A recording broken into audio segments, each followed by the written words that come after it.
Good morning बच्चों। तो आज ये इस लेसन का अंतिम वीडियो अपना, तो उसमें हम क्या करेंगे, धावन सोडा हो गया अपना, ये करा दिया, इसके उपयोग भी करा दिए, धावन सोडा भी हो गया, इसके उपयोग हो गए, सारे हो गए। अब हम करते हैं कि क्या लवण के क्रिस्टल वास्तव में शुष्क होते हैं। लवण यानी साल्ट जो होते हैं, क्या इनके क्रिस्टल क्या होते हैं, वास्तव में शुष्क होते हैं?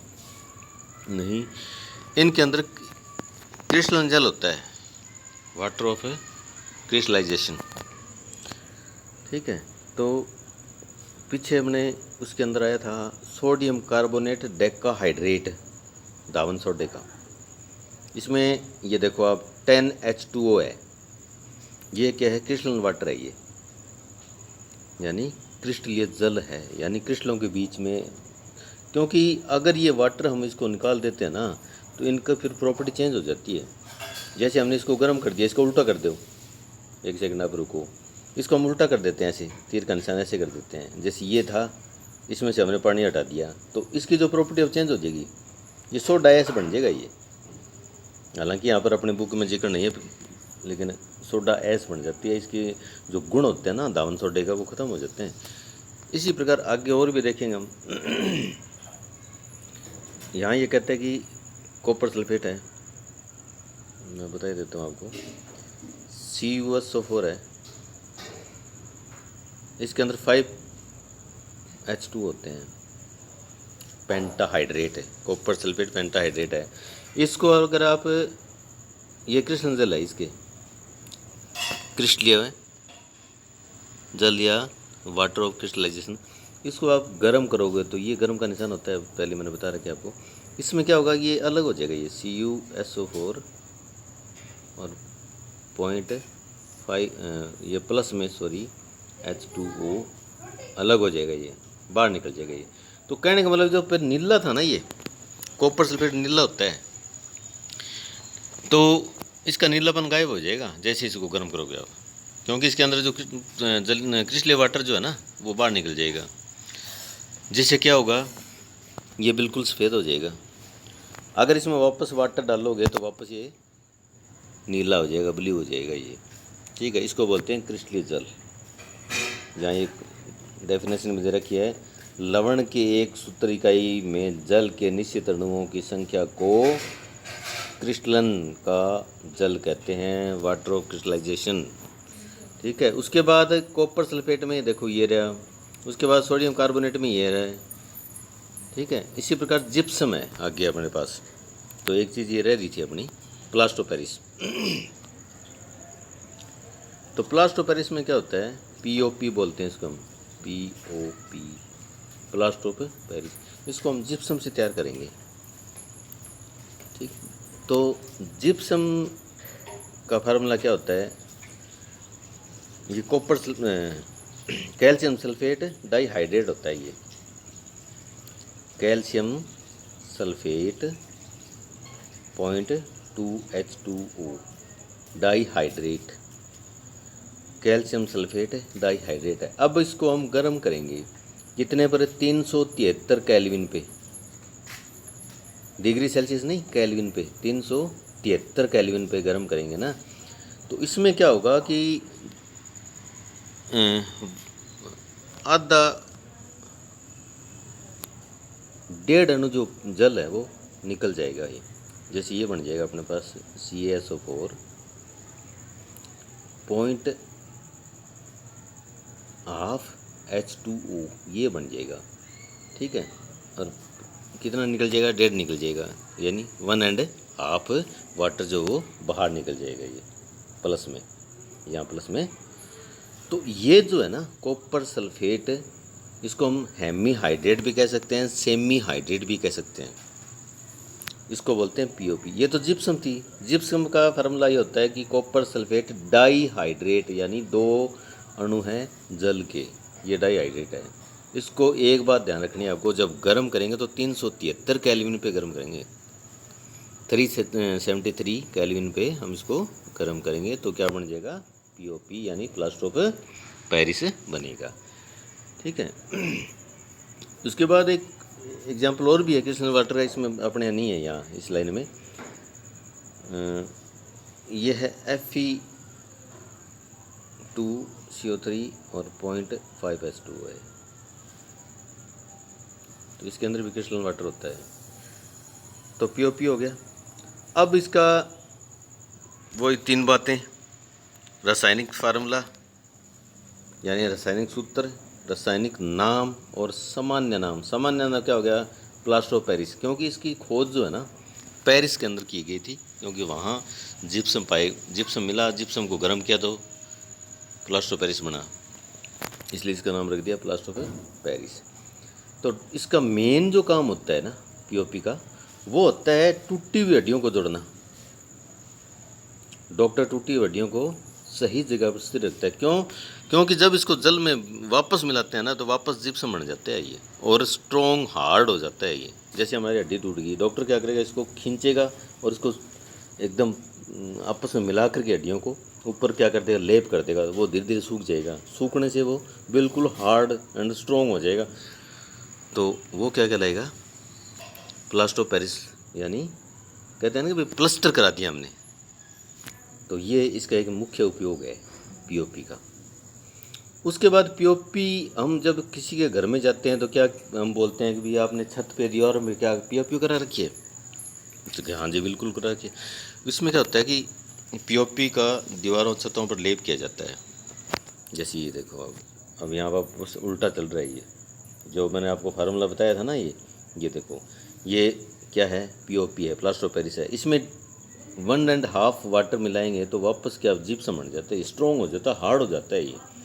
अब एक चीज़ बताता हूँ आपको मैं, ये भी इसमें क्या होगा कि उपयोग में बात करें हम तो वो 3 नाम तो बता दिए मैंने आपको। पहला इसका नाम है प्लास्टर ऑफ पेरिस। रासायनिक सूत्र क्या है इसका?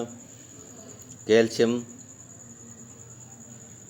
सेमी या हेमी हाइड्रेट है। सेमी आधा बोलते हैं, अर्ध हिंदी में बोलते हैं कैल्शियम सल्फेट अर्ध हाइड्रेट है, या सेमी हाइड्रेट या हेमी हाइड्रेट है, क्योंकि अलग अलग बुकों में अलग अलग है। क्योंकि एस चांद में अलग है, ओलिफेत में अलग है, और अपने NCERT में अलग है। तो उसके बाद इसका फार्मूला मैंने आपको बता दिया ही रहा। अब उपयोग बता रहा था मैं। उपयोग में अपने हड्डियों के जोड़ने का काम मेन तो ये होता है इसका। उसके बाद क्या होता है इसका उपयोग भी? जो खिलौने आते हैं ना, भी कहते हैं हम ये हाथी के दांत के बने हुए होते हैं, ये नकली जो होते हैं, तो ये ऐसा नहीं होता है। ये क्यों? ये POP के बने होते हैं। ये किसके बने होते हैं? POP के खिलौने, मूर्तियाँ, और एक कड़े आते हैं औरतों के लिए, उसमें भी कहता है भी हाथी के दांत के बने होते हैं, लेकिन ये नकली होते हैं क्योंकि ये POP के बने होते हैं ये। ठीक है, तो यहाँ ये इसमें मेंशन भी कर रखे है, जैसे ये खिलौने बनाने में, मूर्तियाँ बनाने में, सजावटी सामान। तो ये तो पहला उपयोग हो गया इसका क्या भी? हड्डियों को जोड़ने के लिए चिकित्सा के अंदर। दूसरा हो गया इसका मूर्तियाँ, खिलौने ये बनाने के लिए। तीसरा हो गया भी हमारा जो फर्श है या दीवारें हैं, छत है, उनको लेप करने के लिए। ठीक है, इसको हम डिज़ाइन देने के लिए हम कह सकते हैं, हम डिज़ाइन भी देते हैं इसे हम POP से, प्लास्टर ऑफ पेरिस से। ये क्वेश्चन मैंने कल करवा दिए थे, तो ये चीज़ रह गई थी। तो आगे हमारा आज अपना लेसन ख़त्म हो चुका है। और ये क्वेश्चन कहता है कि चलो कुछ कर लेते हैं, अभी भी अपने पास टाइम है। कोई विलयन लाल लिटमस को नीला कर देता है, इसका pH संभवतः क्या होगा? लाल को नीला करेगा। तो मैंने आपको फार्मूला बताया था अनील, अमल नीले को लाल, अनिल क्या करेगा? अमल को नीले को लाल करेगा। तो यहाँ क्या है? कोई विलयन लिटमस है तो नीले लाल को नीला करता है, तो उल्टा हो गया। तो 4 होगा, जिसका pH मान क्या होगा? 7 से ऊपर होगा। इसका आंसर ये होगा नील, यानी अमल नीले को लाल करता है। तो यहाँ ये नीले को लाल को नीला कर रहा है ये। ठीक है, नील यानी अमल नीले को लाल करता है, लेकिन यहाँ क्या होता है कि लाल नीला हो रहा है, तो यहाँ इसका pH मान 10 होगा, यानी वो विलयन क्षारीय होगा। अगला कोई विलयन अंडे के पीसे हुए कवच से अभिक्रिया कर एक गैस उत्पन्न करता है जो चूने के पानी को दूधिया कर देती है। इस विलयन में क्या होगा? चूने को पानी को दूध दिया करते तो वो होती है कार्बन डाइऑक्साइड गैस। और अंडे के कवच में होता है कैल्शियम कार्बोनेट। अंडे का जो कवच होता है ना उसमें क्या होता है, कैल्शियम कार्बोनेट होता है। ठीक है, इसमें हम रिएक्शन करवाएंगे एसिड की, अम्ल की। तो अम्ल की रिएक्शन जब करवाते हैं ना तो ये, क्योंकि आपको पता है जब भी कोई कैल्शियम आता है जहाँ क्लोरीन आती है ना तो वहाँ कैल्शियम क्लोराइड बनता है, CaCl2। ठीक है, उसके बाद CO2 गैस निकलेगी। ये CO2 गैस क्या करेगी, चूने के पानी को दूध दिया कर देगी और प्लस में वाटर भी निकलेगा, H2O निकलेगा। तो कहने का मतलब यहाँ पर इसका आंसर जो होगा ना वो क्या होगा, ये होगा B, ऑप्शन बी जो है ना इसका सही आंसर है। कार्बन डाइऑक्साइड गैस निकलेगी जो चूने के पानी को दूध दिया कर देती है। ठीक है, उसके बाद अगला क्वेश्चन,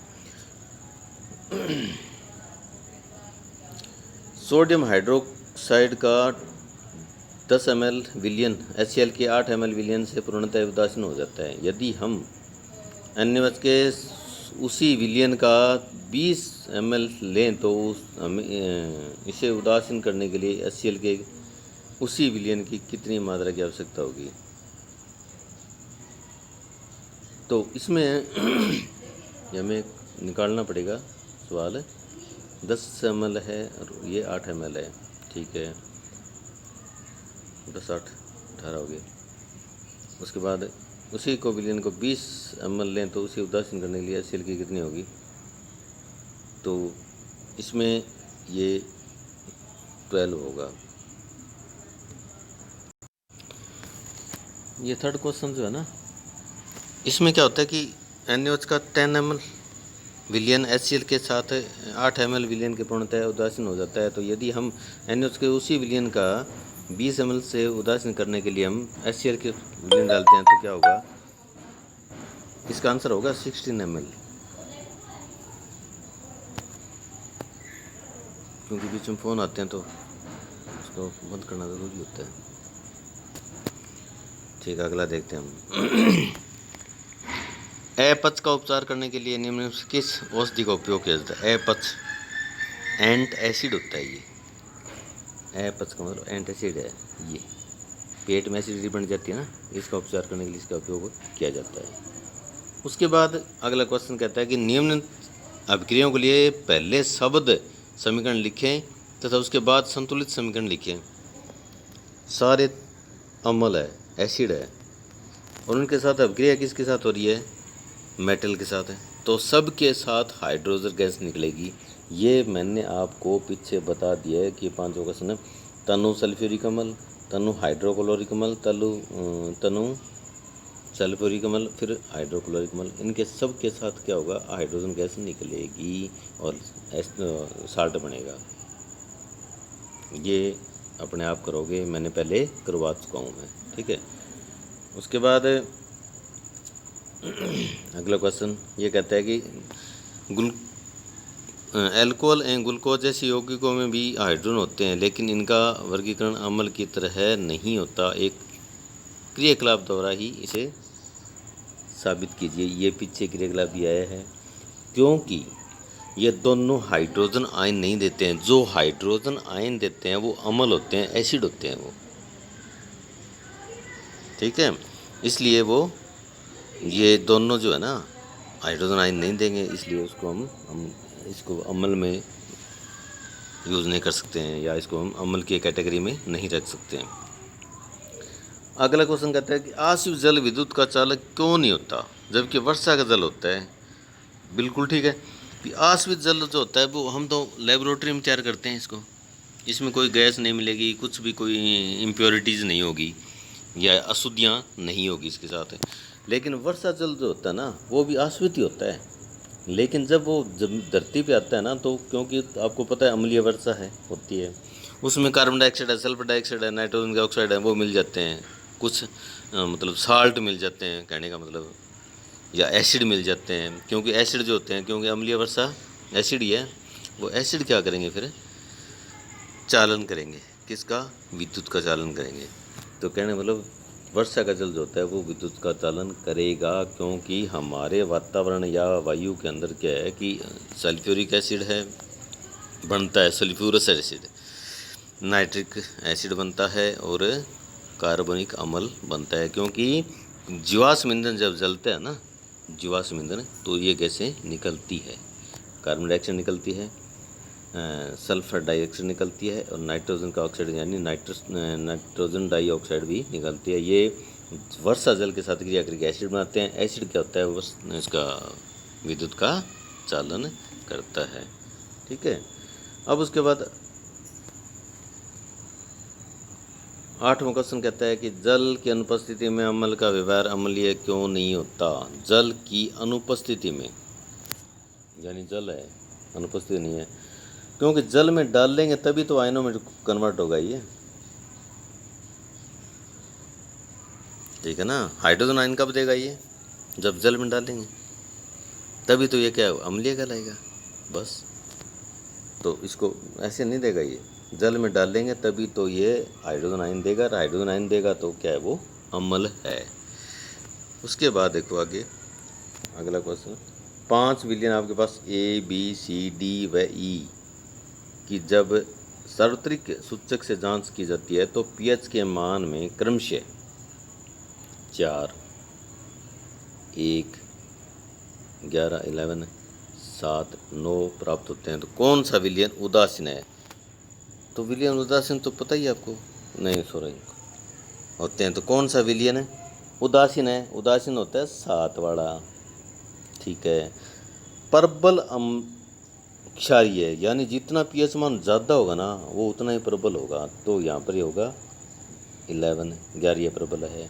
प्रबल अम्लीय, जितना कम होगा पीएच मान, जितना पीएच मान ज़्यादा होगा वो प्रबल क्षारीय होगा, और जितना पीएच मान कम होगा वो प्रबल अम्लीय होगा, ये ध्यान रखना।